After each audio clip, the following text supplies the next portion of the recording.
Hola amigos, ¿cómo están? Muy buenos días, abrazo grande, día hermoso, modo romántico para mí cuando está así el día nubladito. Doménica Tabaqui, ¿cómo está? Muy buenos días, Mafer, amigos Radio Escucha. Qué bueno estar con ustedes una vez más. No sé por qué no tengo retorno. ¿Qué pasó? Porque no se ha enchufado. Está no me he enchufado. A ver, que me venga a auxiliar don Gerardo. Buenos días. Bueno, 11 y 8 de la mañana, tenemos una interesante agenda hoy de temas de coyuntura política que vamos a analizar con nuestra querida Stephanie Macías, que ayer estuvo de cumpleaños, que pronto ya va a llegar, sí. También podemos analizar algo de la entrevista que dio en la colega Radio Centro el presidente de la República. No sé si usted lo hizo ayer. Yes. No, sí lo hizo. Bueno, ya estamos con eso.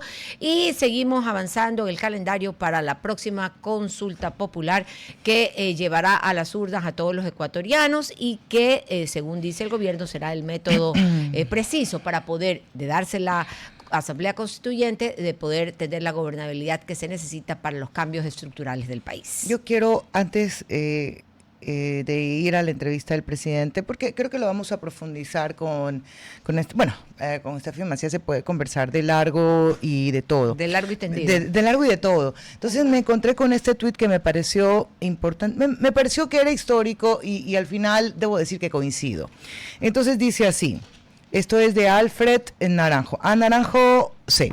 No lo sigo, me llegó, no sé por qué. Dice, destituimos a Abdalá Bucaram declarándolo loco, violando el procedimiento constitucional. Sí lo recordamos, ¿cierto? Ok. Alarcón se convirtió en presidente por arte de magia de los partidos políticos, pero también recordemos que hubo una consulta popular para legalizar lo que había ocurrido. Sacamos a Maguad por abandono del cargo, Lucio destituyó a la Corte Suprema de Justicia y puso a lo que en ese momento se conoció como la Pichicorte, violando todos los procedimientos e independencia de funciones. También sacamos a Lucio por abandono del cargo, entre comillas, ¿no? Correa destituyó a congresistas usando el Tribunal Electoral violando la ley. Correa les quitó sus utilidades a los empleados privados al imponer techos, lo recuerdo perfecto. Lenin también se refiere violando la ley y les quitó a los trabajadores sus derechos para favorecer a empresarios con su ministro diciendo que la realidad superó la legalidad y eso se está refiriendo a esta ley especial que fue en el momento del COVID por el cual se podía terminar la relación laboral con sus empleados. Esto último es añadido, solo para hacer memoria. Y hubo una invasión de la Embajada de México del presidente Noboa violando los principios fundamentales del derecho internacional. Al final lo que dice es, no necesitamos una nueva constitución, necesitamos políticos serios, políticos que respeten la ley y necesitamos ciudadanos que alcen la voz cuando los políticos pisoteen la ley. A esto yo le sumaría, necesitamos ciudadanos que cumplan la ley. Ya, yo sigo en mi tesis de que las constituciones no cambian a los países, a los ciudadanos, son los ciudadanos los que hacen realmente que pueda cambiar el rumbo de un país. Se ha demostrado hasta la saciedad que 2021 no han sido suficientes, aunque se haya hecho una constitución muy amplia o muy corta, el problema no radica en sus artículos, sino quién tiene que ejecutárselo. Ahora sí. Vamos a lo que está en el momento, porque en el momento está la consulta popular, usted me refería, Doménica, sobre la entrevista que daba ayer el presidente de la República y por qué no está la señora Macías aquí todavía. Está entonces todavía en la celebración del cumpleaños. O está en camino, esperamos. Sí, la vamos a esperar. Aparece aunque sea por el teléfono para conectarnos. Sí, porque con ella decía se puede conversar de todo, pero el resumen de ayer, yo acá lo conversaba porque sí me dio oportunidad de ver la entrevista, pero hubo unas partes que dije, no, esto hay que revisarlo nuevamente. Y una de ellas es cuando le preguntan sobre la constituyente, el doctor Carlos de Tomaso hace las interrogantes al respecto de eso, si se hablaba de ampliar las autonomías, de pensar en un modelo federativo, que si se mantenían los derechos humanos, ya. Pero hoy el efecto de esa entrevista para mí se concentra en dos temas. El primero, en la controversia creada por la imprecisión del presidente, eso, pasé delante de las cámaras, muy bien, ahí está, modelando porque esa es la cumpleañera, toda la semana. La ponemos en la mitad, véngase acá, porque sí, aquí en el centro, para el bombardeo. Para el bombardeo. Ya vamos a entrar al análisis. Porque ahí es la forma más sencilla de excusar muchas cosas. ¡Que viva la Santa! Aquí, esta señorita aquí me dijo, no te pongas por atrás, anda por delante porque te van a poner backing. Sí, entonces, ella fue la que me dio está quemando a todo nuestro equipo. Sí, la cumpleañera. Decíamos que era tu cumpleaños. Ok. No, esto está... A ver, buenos días, Estefi. Vamos a aprovechar lo que más pueda para que el viaje... Se nos hizo. Sí, por fin. La he buscado. Se nos hizo. Ella está en todos los medios. Primero felicito, porque si hay búsqueda significa que hay necesidad de escuchar ese criterio.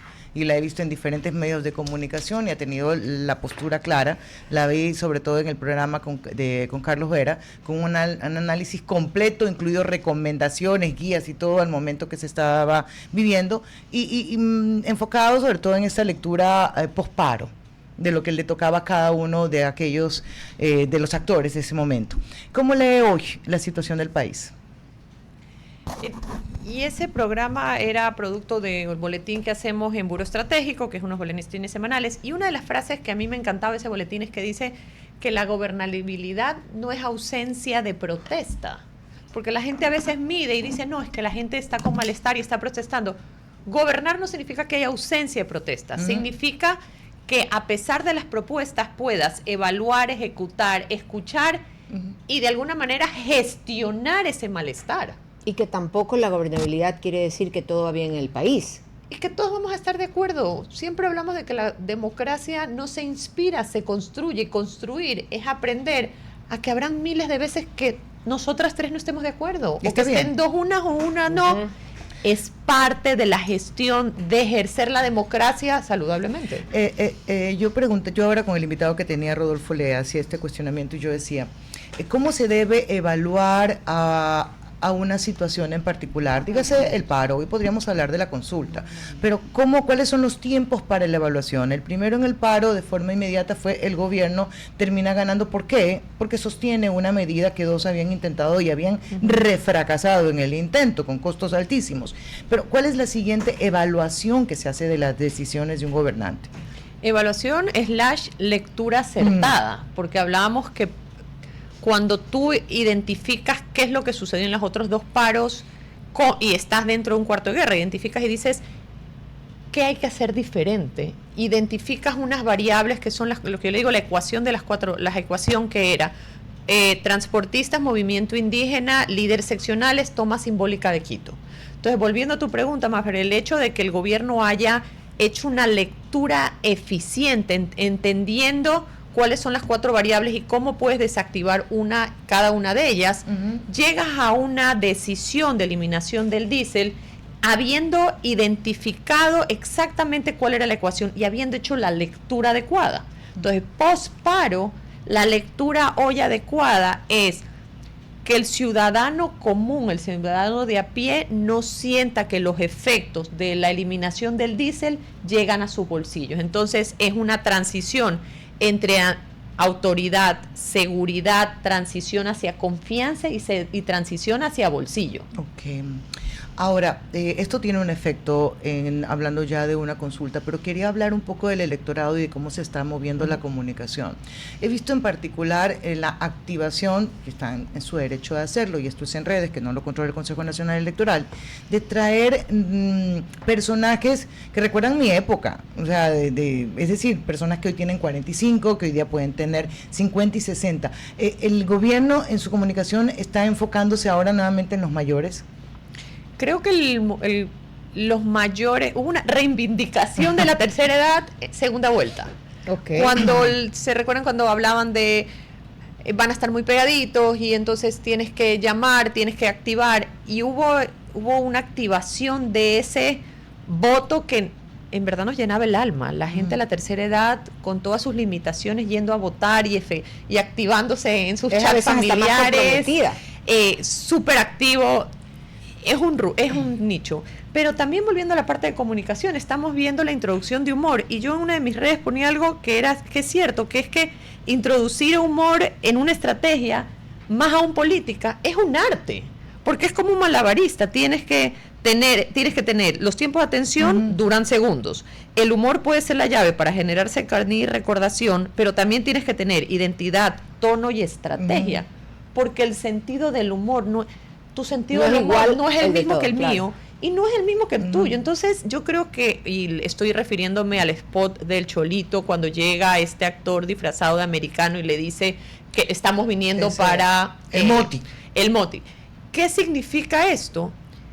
que tienes que tener un entendimiento preciso de tu elector, a quién estás llegando, porque no todo el mundo tiene el humor del Moti. Y tampoco tiene el recuerdo. Por eso te decía si estaba apelando. Es un personaje nuevo para la nueva generación. Pero es un personaje popular en el cual estás mandando un mensaje, porque mira que este personaje vestido de poncho, con acento serrano, le dice, vas a Durán.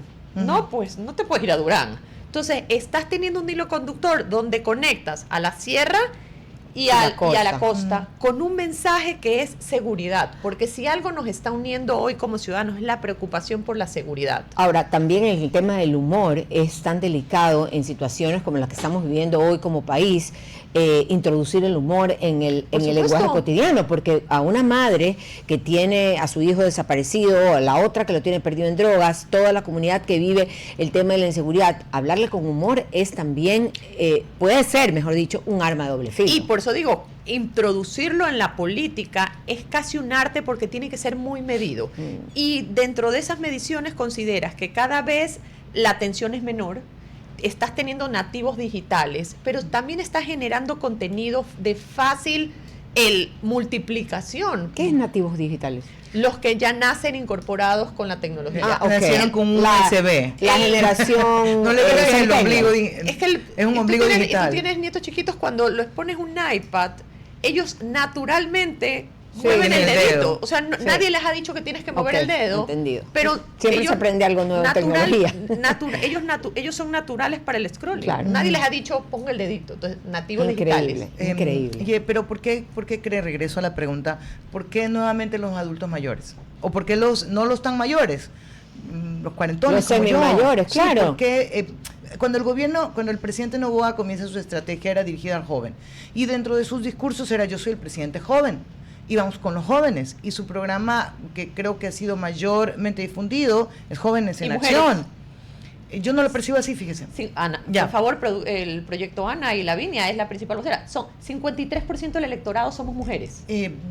Para mí no me llega. Ya, pero en cuanto a esa comunicación que te engancha política, no me llega. Sí. Pero ¿del presidente o del proyecto Ana y la primera dama? Por eso no lo comenté. O sea, para mí la comunicación del presidente hablando de yo soy joven, van llamando al voto, estoy hablando de cómo conquistas el voto. Y ahora ya no siento que no es una lectura a la juventud, sino a los maduros. ¿Por qué? Yo voy atrás para adelante. El producto final es la consulta, tienes la constituyente y tienes 3 preguntas. La primera pregunta son bases, la segunda pregunta son reducción de partidos, reducción de financiamiento fondo. Y de ahí reducción de número de asambleístas, ¿verdad? La parte política son estas 3 preguntas. La una, seguridad, apela a toda la ciudadanía con su miedo a la inseguridad, ¿verdad? Ajá.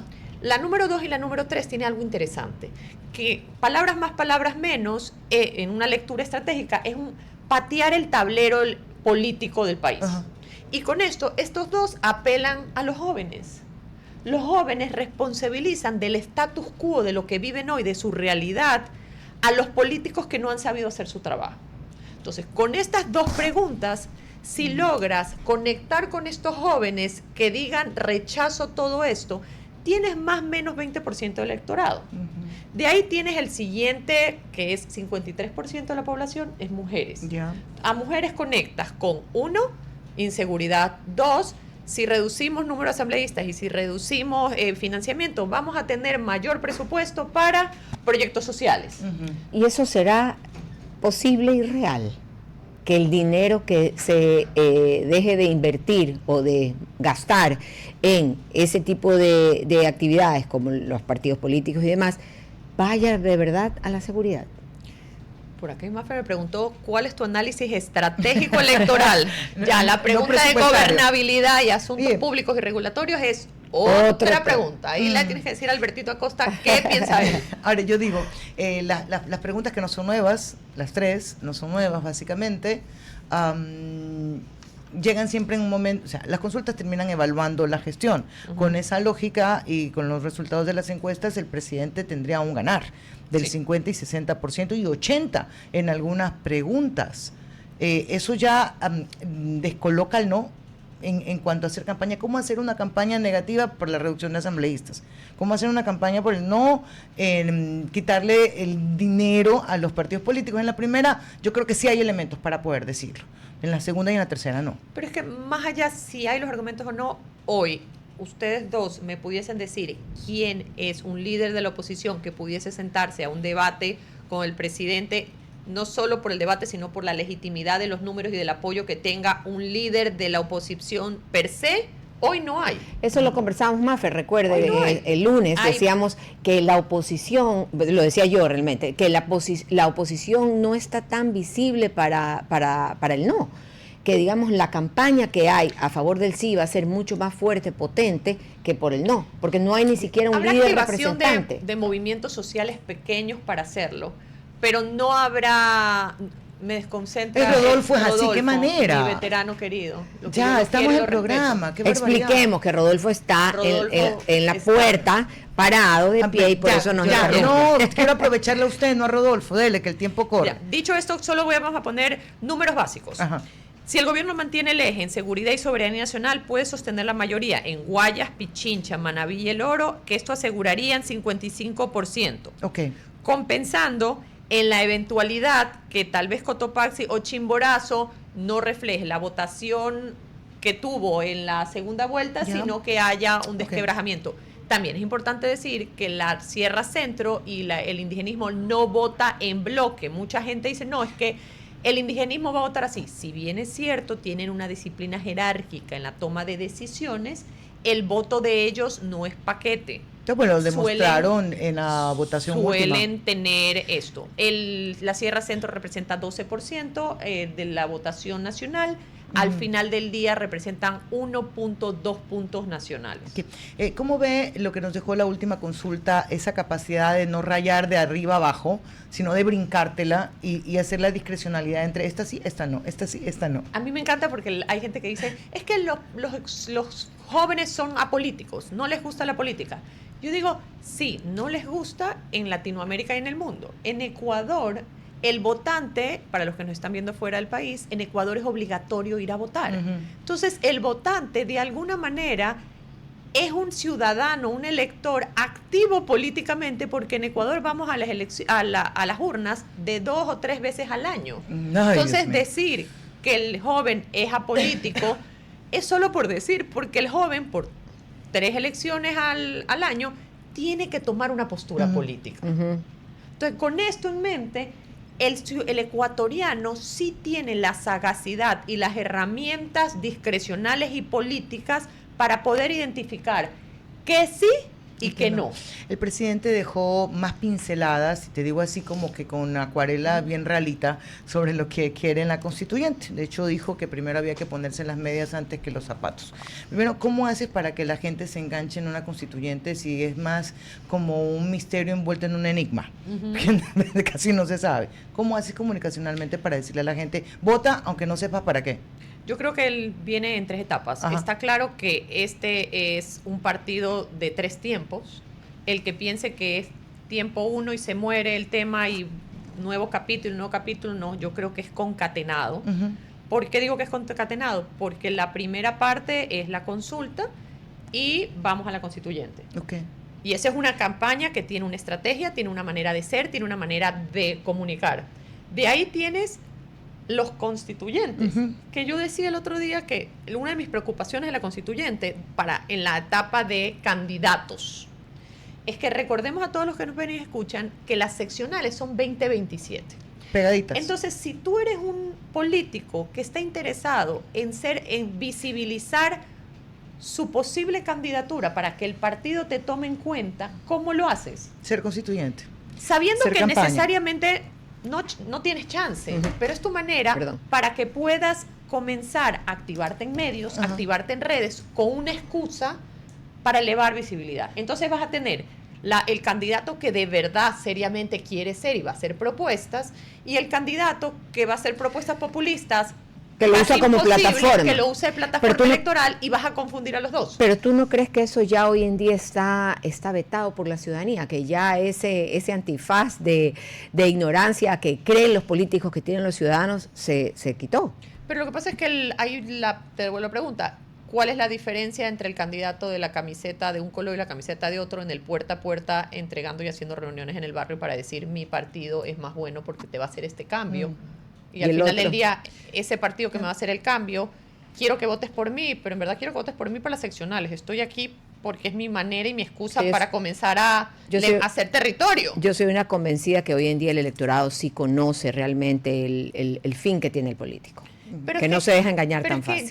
Yo soy convencida que no se dejan de engañar, pero para abrir las puertas y escuchar. Eso es otra cosa. Pero van a escuchar a todos, entonces vas a escuchar al que en verdad tiene una propuesta formal de qué es lo que quiero en la Constitución y el que en verdad tiene una propuesta formal de quiero que me consideres para seccionales. Ahora, quiero regresar a lo que yo le decía y usted me explicaba. Hay 3 etapas, sí, bien es cierto, 3 etapas. Consulta sí o no, constituyentes cuáles son, consulta constituyente, ¿la quieres o no? Pero acá yo venía... Pero con una adicional. Ajá. Que en la mitad tienes el que quiere seccionales. Ya. Y el del final, ¿quién quiere ser presidente? También, pero quiero conectar un poco con esto, porque está bien que tú quieras venderlo por partes, en función del momento electoral que vives. Pero yo hablo de la responsabilidad política. Y la responsabilidad política te lleva a que para pasar del primer momento le digas a la gente lo que quiere, no como un factor sorpresa, porque si bien en la segunda ya verás cómo te quemas, es ahora cuando se deben delinear. Como que yo le dijera a usted, sí, vamos, su esposo o su pareja le diga, vamos a comprar la casa nueva, déjame verla. No, primero la compro, luego la vas a ver. O sea, es un poco de responsabilidad política lo que yo digo. Estoy elucubrando sin tener información al respecto. Considerando que la campaña comienza oficialmente el 1 de noviembre, ¿tú no crees que sí va a haber una comunicación sobre las formas o el delineado de cancha a lo largo del 1 de noviembre hasta me parece que es 13 que puedes comunicar? Sí, porque tienes luego el silencio. Si yo me dejara llevar únicamente por lo que dijo el presidente, diría que no va a haber. Porque él dijo primero las medias, luego los zapatos, primero ganemos, luego digo para qué. O sea, si me dejo llevar en función de eso. Pero yo sí creo que va a haber algo. Bueno, hay algo, está lo del IES. Y lo último, el IES, yo decía que hay 2 temas que quedaron sobre esta entrevista que da el presidente, en la que da pinceladas ahí de la consulta y de la constituyente. El primero que sería sobre la pregunta bases militares, que sí son militares, eso dice la pregunta, aunque el presidente dice que no, que leamos bien la pregunta, dice bases militares o lugares militares, bases extranjeras. Y la otra es sobre el IES en cuanto a la consulta, a la posible constituyente. Estos 2 temas se están dando demasiado negativo para hablar, para ese voto que ya está listo a decirle sí a una constituyente. Yo creo que las bases tienen mucha connotación, especialmente porque las bases significan representantes de afuera, militares, que pueden ayudar en logística, apoyo, territorio, y eso, de acuerdo a la información que tenemos en Buró, ese discurso puede ayudar en la narrativa de estamos conscientes que solos no podemos y si alguien viene de afuera a ayudarnos, vamos a estar mejor. Entonces, frente a esa narrativa de que sigue este hilo conductor después de las protestas de seguridad, control, igual a transformarse en confianza y de alguna manera lucha contra la delincuencia. En los otros 2 temas, especialmente el IES, hemos escuchado aquí varios especialistas que hablan y dicen desde hace tiempo, y me recuerdo especialmente a Alberto Dají, que siempre ha dicho, se necesita separar lo que son pensiones de lo que es la parte de salud, porque las pensiones tienen que manejarse diferente, porque de alguna manera el dinero de las pensiones no puede ser directo para gasto social, tiene que ser para inversión, para que pueda al retiro la gente, los pensionados tener. Eso lo hemos escuchado. El fondo previsional, sí.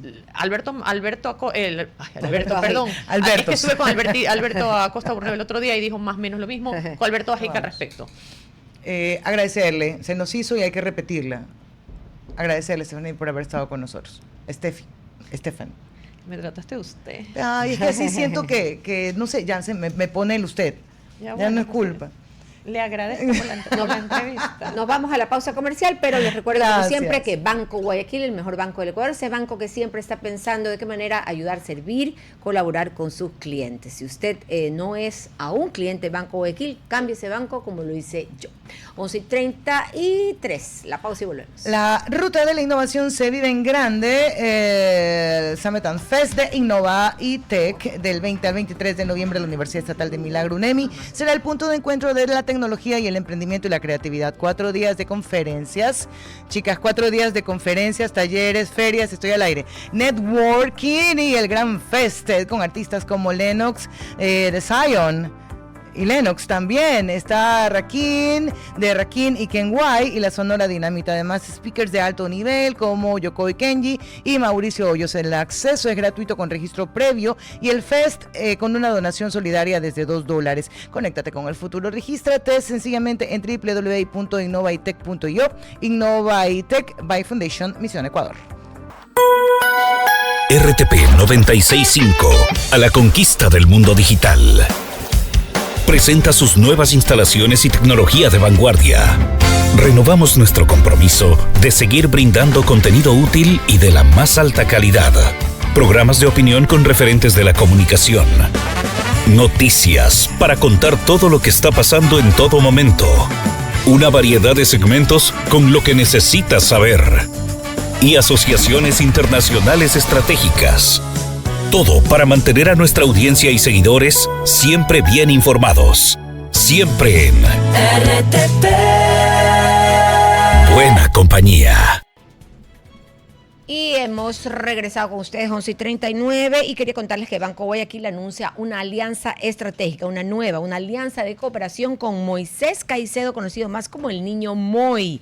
Esto es porque el ecuatoriano que brilla en el Chelsea y también en el Premier League. El acuerdo confirma a Moisés como embajador de marca de la institución, uniéndose a un grupo de destacados deportistas que representan a todo el Ecuador en disciplinas como tenis, atletismo, golf, surf, entre otras. En una entrevista con Guillermo Lazo Alcíbar, presidente ejecutivo de Banco Guayaquil, el deportista comenta más sobre su trayectoria. Les invito a ver la entrevista completa en el canal de YouTube de Banco Guayaquil. No se la pierdan, estuvo excelente, yo la vi. Cuénteme más.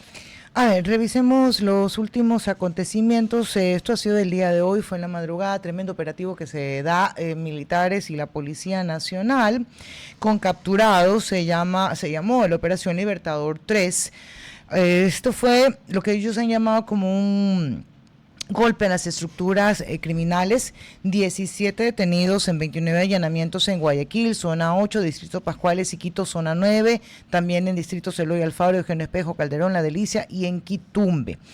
Hay un trabajo que hizo también este cuerpo especial. Recordemos que desde el día lunes hay presencia militar incrementada en la ciudad de Guayaquil y también en otras partes del Gran Guayaquil.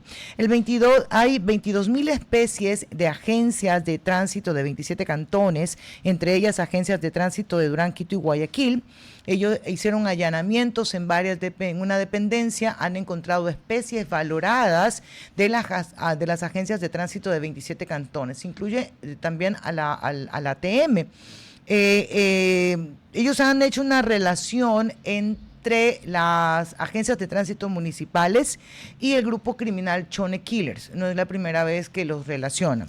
Yo sí debo decir que no hay ninguna contestación todavía por parte de Quito o de Durán o de los otros 23 cantones. Sí hay ya un posteo casi inmediatamente de la Agencia de Tránsito Municipal en relación a este tema.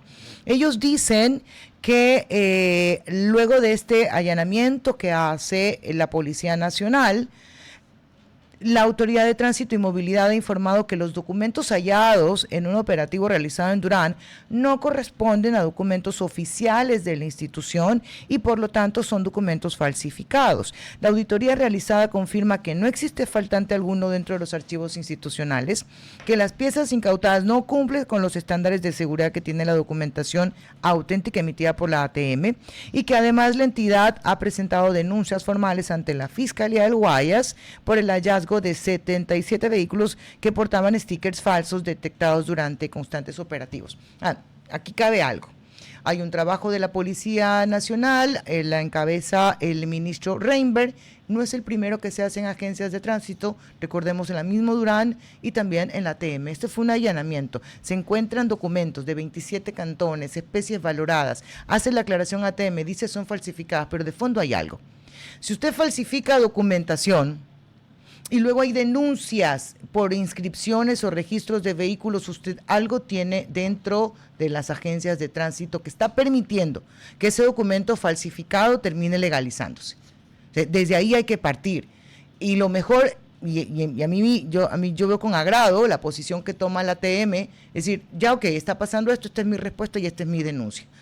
Porque la idea es que todos caminen hacia la transparencia en las instituciones. Lo mismo ocurre cuando se detienen a policías o militares que están implicados, claro, que están relacionados con los delincuentes, que forman partes de las bandas. No podemos llegar a desconfiar totalmente de las instituciones, sino validar los actos de transparencia que ellas tienen. Pero como yo lo veo con preocupación. Sí, claro. Como institución y siempre. En el caso particular de que sean colaboradores de esas instituciones que han hecho actos ilícitos, pues que reciban todo el peso de la ley y que sean cuestionados de la manera que deben de ser.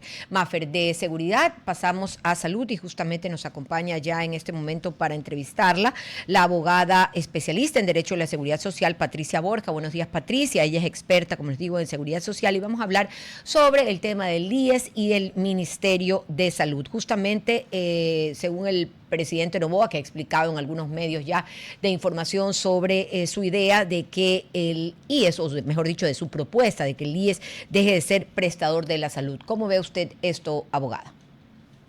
Muy buenos días, Doménica. Buenos días, María Fernanda. Muchísimas gracias por la invitación y un saludo para toda la audiencia. Nuevamente, gracias por la invitación. A ver, sobre este planteamiento que ha manifestado el señor presidente de la República, me parece por una parte que es importante, por ejemplo, considerar el marco constitucional vigente. La Constitución de la República del Ecuador, que está vigente desde el año 2008, dispone que, en primer lugar, el derecho a la salud y el derecho a la seguridad social, en cuanto a su garantía, constituyen algunos de los fines primordiales del Estado ecuatoriano. De igual manera, en el caso del sistema de seguridad social, la Constitución dispone que el IES es una entidad autónoma regulada por la ley y además es responsable de la prestación de las contingencias del Seguro Universal Obligatorio a sus afiliados. Algunas de estas contingencias, que también están reguladas por la Constitución, se relacionan con la enfermedad y la maternidad, es decir, todo lo relacionado con salud.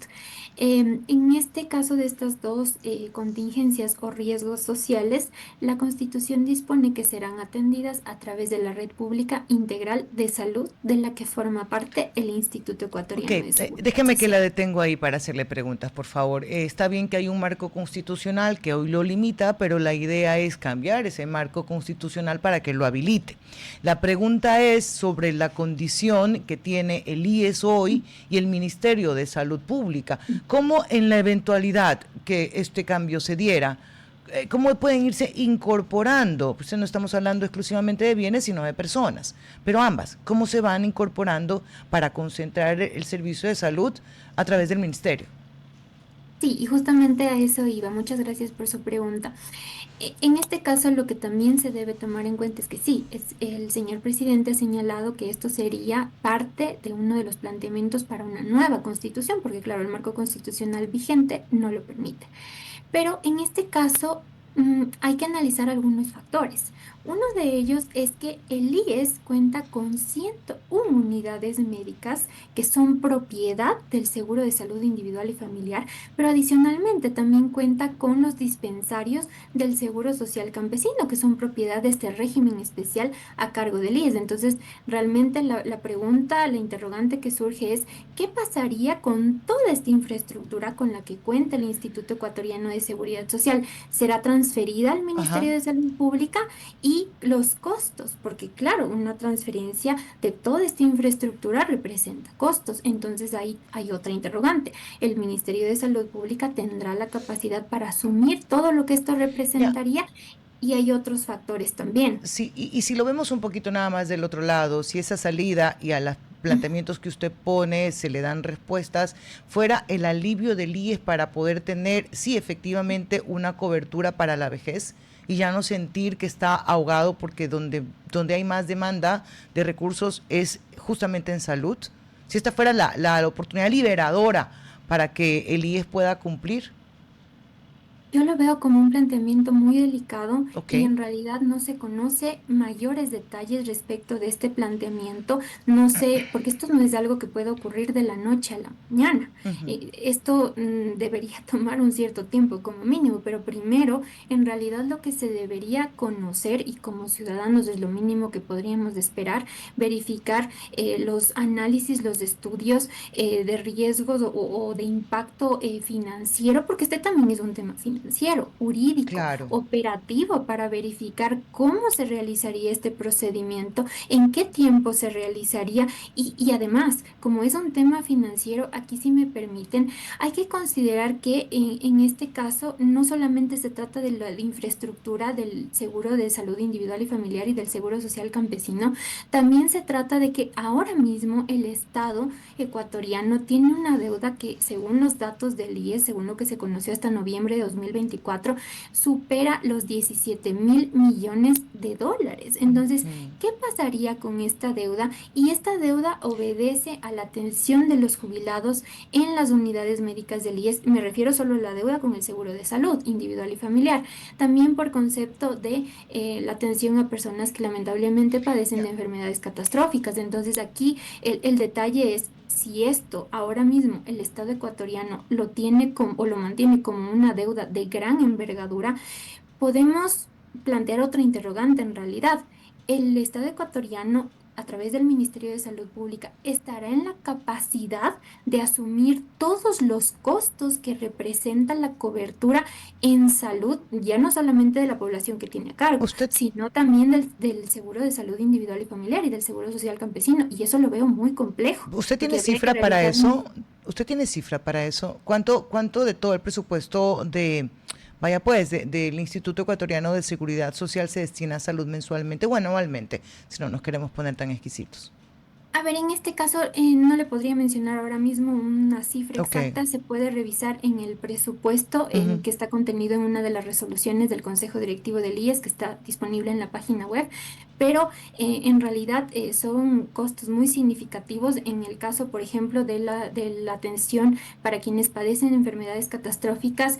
Incluso el IES ha presentado una demanda de inconstitucionalidad ante la Corte Constitucional porque señala que el artículo 103 literal F de la Ley de Seguridad Social, que dispone que esto estará a cargo de un fondo tripartito que debe ser regulado a través de la normativa secundaria, pero que nunca ha llegado a ser regulado, pues con el aporte de los asegurados, de los empleadores y la contribución obligatoria del Estado. Pero el artículo 50 de la Constitución dispone que esto es una responsabilidad del Estado, porque manda que será la atención gratuita y especializada. Sí. Entonces, esto está con cargo a los recursos del presupuesto general del Estado. Y en este punto también es importante considerar que, de acuerdo al modelo que tenemos en este mismo momento, lo que corresponde al Ministerio de Salud Pública, dado que la Constitución manda que el servicio público estatal de salud será gratuito y universal, esto se financia con los recursos del presupuesto general del Claro. Estado, provenientes, por ejemplo, de recaudación tributaria. En el caso del IES, hay Ah, esta responsabilidad compartida entre el aporte de los asegurados, de los empleadores y la contribución obligatoria del Estado, que tiene la deuda de esta magnitud que ya, les he mencionado. pero ya hoy el Estado cubre parte también de ese aseguramiento o del mantenimiento del Instituto Ecuatoriano de Seguridad Social con el Hay una 40% de deuda. aporte. Claro, sí, sí, hay una deuda, pero también hay una aportación por parte del Estado. O sea, ya hay un Eso es para sostenimiento, el ¿no? seguro de Sí, sí, pensiones, sí, el pero 40%, igual, que es otro fondo. sí, sí, pero igual, digo, es un dinero del Estado que sale de todos, solamente en beneficio de los jubilados, oiga, de los afiliados. Y esto para terminar, ¿a usted le preocupa porque no hay claridad sobre la forma o piensa que que es una verdadera locura cambiar el modelo del IES? A ver, en este caso primero se trata de una situación que debe ser consultada evidentemente a los Sí, sí, asegurados porque se trata de incluso tomar en cuenta lo que está previsto por instrumentos internacionales en materia de seguridad social, en materia de salud, que son compromisos internacionales que el Estado tiene que respetar, tiene que cumplir incluso en el marco de una asamblea constituyente. Son limitaciones que tiene el Estado y adicionalmente en este caso no hay claridad sobre el planteamiento. Ciertamente que como lo han señalado varios profesionales de la salud, salud. Es importante analizar y realizar reformas en torno al modelo de salud, pero en este caso es la estructura que se tiene en este mismo momento, y para realizar cambios, pues primero se debe contar con los respectivos sustentos y analizar todos los impactos que esto puede generar, porque hay varios temas, varias interrogantes y varias aristas en el marco de esta discusión. Quiero agradecerle, Patricia, por haber estado con nosotros esta mañana. Un abrazo, y hay que seguir hablando sobre el tema. Gracias porque por va la más allá de una invitación y por la consulta. oportunidad. Un excelente día. A usted, gracias. Patricia Borja, experta en seguridad social, así como estamos hablando. Eso hay que hablar más allá de la consulta, pero venimos a arrastrando un serio problema con el Instituto Ecuatoriano de Seguridad Social. Que se ha convertido en la caja chica de los gobiernos de turno, entonces eso es lo que se quiere también evitar. Que eso suceda. Totalmente. A ver, tengo tanto papelerío que estoy confundida con el tema. Ayer en Río de Janeiro se dio una acción policial. Entraron a una favela, las cifras de muertos se han venido incrementando, y venía sobre la discusión del rol de la policía y de estas operaciones especiales, bajas también de oficiales, de militares, de policías. ¿Cómo entras a un lugar que está, donde hay gente que es mala, muy mala, y hay gente que es buena, muy buena, y que las circunstancias de la vida te ubican ahí? Y que siempre terminan pagando justos por pecadores, y que hasta dónde es el uso legítimo de la fuerza. ¿Y qué pasa si no lo cortas y esto termina extendiéndose? No se trataba de cualquier banda, es una de las más grandes de Río de Janeiro y más peligrosas, pero te quedas pensando en esta construcción social que tienes, en la que evidentemente primero se pone uno y dice, yo también quiero seguridad. ¿A qué costo? Pues no sé, pero quiero mi seguridad. Y en ese interín se te dan muchas cosas. Pero además, ¿qué tan efectivo va a ser esto? ¿No? Porque este fenómeno se repite en mayor y menor dimensión en todos los países de la región. Nosotros también a la cabeza de la lista. Entonces, ¿hasta qué punto ese uso legítimo de la fuerza, esas bajas de vidas humanas que hay de gente honesta, correcta, que pagan por los que no lo son, y hasta qué punto eso realmente va a ser una solución para el país, para los países? Siempre es la incertidumbre con la que se vive. Le he pedido a Diana Denise, que nos hace la coordinación, que ubiquemos a alguien, un sociólogo, para que nos converse un poco de dos realidades. La primera, de cómo los chicos ya, muchos tristemente están en la banca listos para ir a cumplir con las bandas, y la lectura de las políticas públicas que han implementado los gobiernos autónomos descentralizados, también el gobierno social, si están sirviendo o no para lo que tanto repiten, que es la reconstrucción del tejido social. Hay que hacer mediciones. Sí, reconstrucción del tejido social, y también, como usted bien dice, si eso está, lo que están haciendo los gobiernos de turno, tanto gobiernos seccionales como gobierno central, están teniendo resultados, y si no, ¿qué deben de hacer? Porque tenemos que cambiar sí o sí la realidad de nuestro país. Nos despedimos 11:56, hasta el día de mañana, gracias. Ya está Yomani, él ya está listo. Yes. Hasta aquí, Cuarto Piso. Control Master Marisela Basantes. Transmisión digital Gerardo Díaz. Coordinación de entrevistas Diana Raimondi. Redes sociales Erika Eras. Edición Oscar Saavedra. Dirección Javier Gamboa. Todos los derechos reservados. RTP 2025.